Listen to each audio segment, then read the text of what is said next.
That's my last Duchess painted on the wall, looking as if she were alive that I call.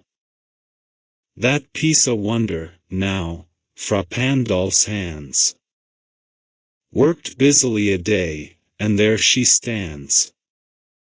Wilt please you sit and look at her? I said. Fra Pandolf, by design, for never read strangers like you that pictured countenance, the depth and passion of its earnest glance. But to myself they turned, since none puts by the curtain I have drawn for you, but I, and seemed as they would ask me, if they durst, how such a glance came there, so, not the first.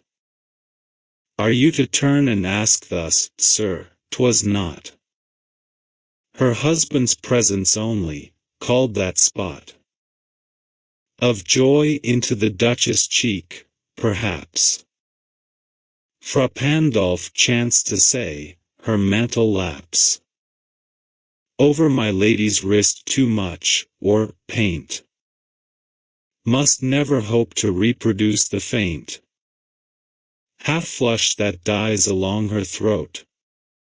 Such stuff was courtesy, she thought, and cause enough for calling up that spot of joy.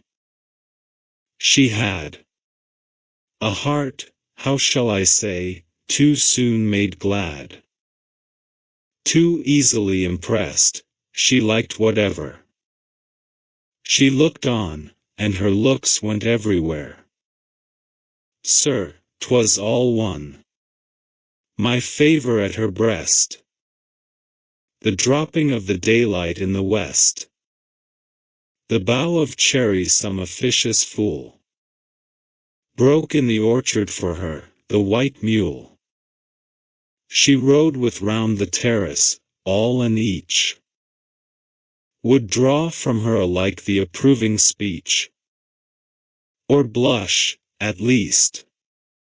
She thanked men, good, but thanked, somehow, I know not how, as if she ranked my gift of a 900 years old name with anybody's gift who'd stoop to blame this sort of trifling, even had you skill in speech, which I have not, to make your will quite clear to such an one, and say, just this or that in you disgusts me, here you miss, or there exceed the mark, and if she let herself be lessened so, nor plainly set her wits to yours, forsooth, and made excuse, e'en then would be some stooping, and I choose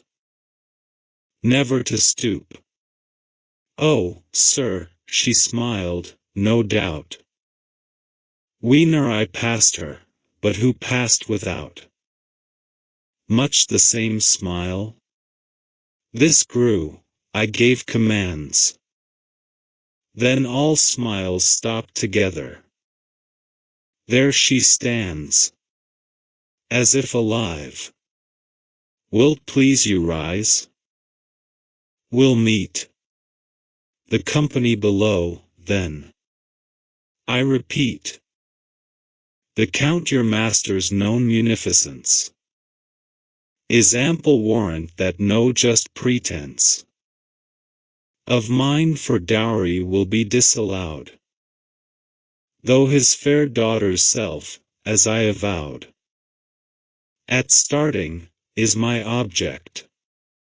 Nay, we'll go together down, sir. Notice Neptune, though taming a seahorse, thought a rarity, which claws of Innsbruck cast in bronze for me.